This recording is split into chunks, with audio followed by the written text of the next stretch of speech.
Stealing my microphone. You're the man. This is Blasphemer. This is what they do. But it's Ricky Emotional Times here once again. For the third chapter of Dead of Winter that has been playing 30th and 31st of January here at Glasgow Ivory Blacks. It was a brilliant night last night and it's continued again tonight. So welcome Blasphemer. We've got a wee bit of history here. But yeah, it must have been a wee bit of a surprise call up when you got it must have been like a text a month ago saying, "Can you play?" We're a couple of weeks ago actually. We already had a gig booked to play. We were going to be playing some like local gig in Dewsbury tonight. Oh, okay. Like 2 weeks ago, Kendo messaged me and says like, "Coffee mulch have dropped out. Do you want to fill in?" We're like, "Well, do we play like a local show or do we play the best death metal festival in Scotland?" And it's no fucking brainer, isn't it? What do you mean? Wait a minute. What do you mean Scotland? Do you mean the UK? Well, if you want to be picky about it. Yeah. But it's really cool. Like I know that you guys played last year, but I think you've built on that. I know that you've played Scotland a few times over the last few years, and your performances have just built on that to what you had up the stairs. We had multiple stage divers, you had multiple pits and stuff like that. So you guys have just absolutely nailed it up here. So you just need to keep coming back. We like coming back up here. It's great. We are coming back up in end of next month to do some recording again. Yeah. So we've had it booked several times, but due to shit happening or whatever, we just haven't made it. So yeah. But this time we're coming up, I think. So we've got some stuff to record on that. But they go into that farm where I nearly killed myself in sheer darkness. The place, yeah. Yeah. You like coming up to the farm, don't you? Absolutely. But I remember being there. I don't know whether it was like 18 months ago, where you had like recordings of like new tracks. Yeah. It's been a wee while since you've released anything. So is it getting to the final stages? Well, we're coming up to record some of the stuff. We've got probably 75% of it done. Yeah. You know, we've got like all drums, guitars. We've just got final bits, finished vocals, solos. But some of the tracks we sort of bolted together before we went up to the studio. Yeah. They're all right, but they didn't come out as good as rest of the material we had. So yeah, we wrote a couple more songs, and we're going to come back up and do 2 more to add to the ones we've got, and then put it all together. So that's the plan. So is it Arno, the vocalist that was holding things back? No. I think it was like you said.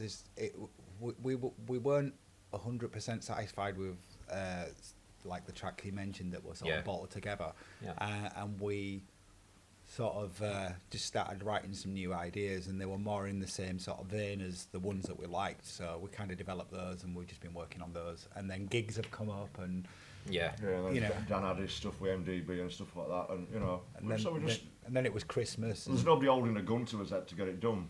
It's a bit frustrating at times, but you can completely understand when Dan, for example, was going on like an Asian tour with MDB. You can completely understand that's that. Part and parcel of it. It's a good crack. Yeah. It's, you know. Yeah. I mean, it's not like he's going away for months. You know, we're only a short period of time, but it's not like it's stopped us doing anything for months. We've still been racing regular and stuff like that. Yeah. But you know.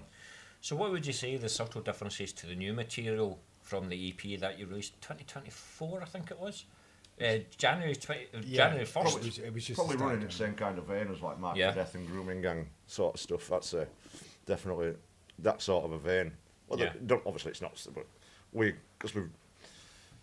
thought that stuff had improved a little bit from maybe, and we've obviously re-recorded that stuff as well, Mark for Death and that sort of, and newer versions. The tracking's a lot better because that was just a demo really, just to test the studio, and you know, I mean, we got what we got out of it, and you know, happy with results, so we'll go back and do some more.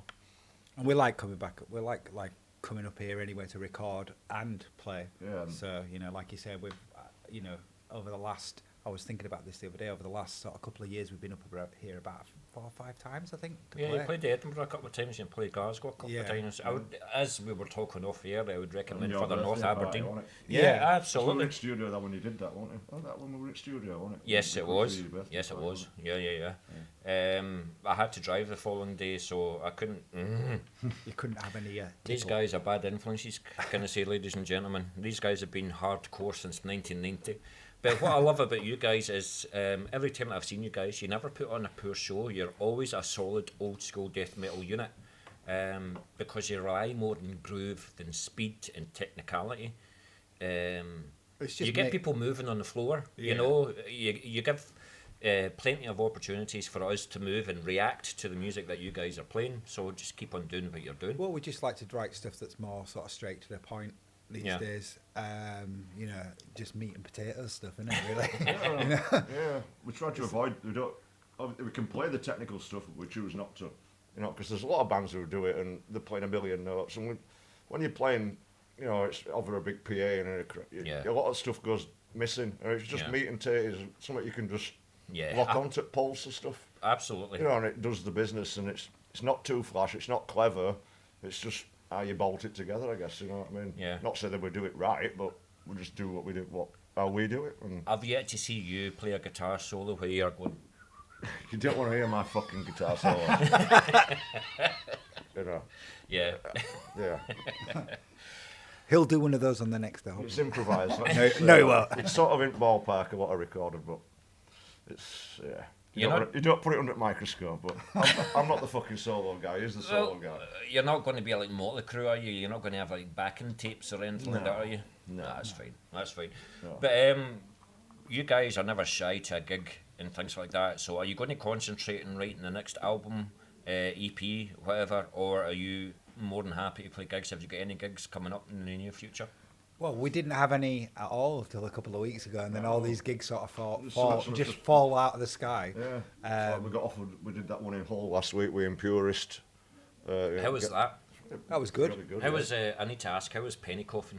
Penny Coffin. Yeah, they were great. Penny Coffin, Yeah, I was talking to one of the guys because I didn't realise the guitar player played in Coffin Mulch, who was dropped Joe out Kelly. tonight. So Yeah, we Joe jumped Kelly. in. But yeah, I was chatting with him. I mean, Penny Coffin were fucking crushing. Yeah. Really good, man. Yeah. Really good. Cool. Yeah. Cool. Well, as long as you've got a couple of gigs coming up in the near future Well, and just keeping you busy. Well, yeah, I think we've got maybe one in Leeds. It might be supporting Aberdeen, UK. You know, Venom guy.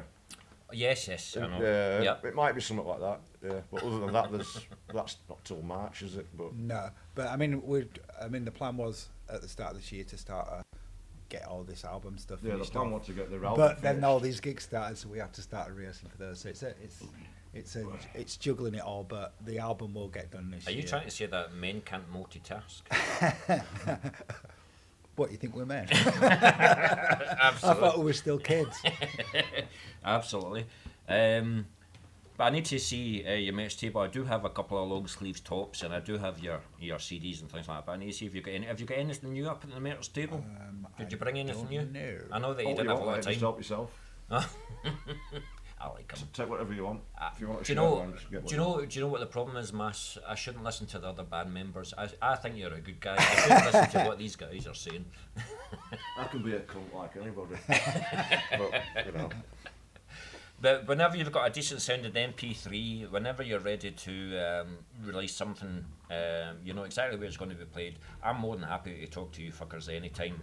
Yeah. Every week. We've got stacks of versions of stuff, but they're just not complete, you know what I mean? Yeah. There's skeletons there and stuff, and they've got rough vocals and rough solos where they're supposed to go, but it's just not the finished thing. The actual bass of it, like guitars, bass, and drums, they're done, but it just needs like solos and vocals, and then sending back to the studio to mix. So you've done your part. Is everybody else then? No. I've done scratch vocals, but they need to be redone. But sometimes the way that the songs work anyway, like sometimes we'll have like early versions of stuff, and the vocals will be one thing, and by the time we get to the final version, it might be completely different. And I think it all sort of comes together once we've got like a theme for each song. Do you know what I mean? Once we've got a theme and a title to work with, that's when it then all sort of clicks. Yeah, it's like everything is done, like lyrics and where vocals sit's all done. It's not like we're starting from scratch. It's all there, just ready to do. You know what I mean? Yeah. Just a couple of questions left. Like,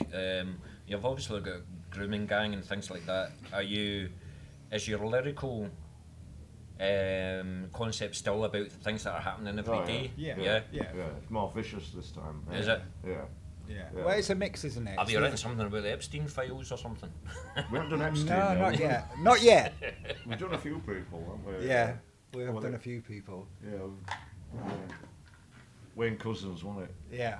There's a song about the Wayne police, Cousins. the police guy who kidnapped that girl. Yeah. And Yeah. We've done one about that. It's Crimes Behind My Eyes. Yeah. Is that's called? And I think you heard that up in Yeah, I the did. studio. yeah, we've got a few others. There's like Acid Attack, which is pretty self-explanatory. Everyone's favourite. Disfiguring, you know. Yes, absolutely fucking You know, disgusting. Acid Attack, we've got other stuff like sustained level of violence and stuff. That's kind of based on like the events that unfolded Well, last all year. riots kicked off a few Last years year. back. And, That's right. Last Yeah, summer 2024. Yeah. Yeah. We're after the Southport thing. Southport thing, Yeah. you know, When when that every- kicked when off, every- and everyone everything- started to burn everything, and like that one at terms what came up on news was sustained level of violence. So I like same title. Lyrics. Yeah, I mean, there's another one as well. There's a few chemical submission stuff like that, based on that French couple, that elderly couple who used to drug his wife and let everyone come round and have sex with her. That was in the news about a year ago. Do you ever watch films like Ghost or anything like that? Love and Romance? I do, or anything yeah. like that? You need some happiness in your It's life. just stuff. It's just stuff what's in It's a news. fucked up world, absolutely. You know, it's not. It's just some stuff comes up and Yeah. you're interested. Like, fuck, that's fucked up. Yeah. Yeah. But last question for you is, I know that you guys went in on hiatus, but you have came back. Is this the happiest that you've been in Blasphemer? Or We're utterly miserable. I think it's the most sort of stable that the band's ever been, because obviously 100%. we've had like obviously Dale. do you know you've got the bassist in it and he gives his heart and soul every single Absolutely. performance. Well, And if you've got Dan Mullins, you don't need another fucking drummer. well, there We've you known go. Dan for years, you know what I mean? So he's been a mate Yeah. since we started the band, you know. He was forming his first bands when we were starting, and we all met. We were all teenagers, you know what I mean? So he's been around and we've known him for years, so it's you know, it's No-brainer. It's no brainer, you know what I mean? Yeah. Well, very much looking to see what you guys and Blasphemer do next. I love the Hibernoid top. I was Yes, actually that's going to you, wear it tonight. Andy Bennett. Yeah. See Andy Bennett. Told you I'd give it up for fucking the Noid.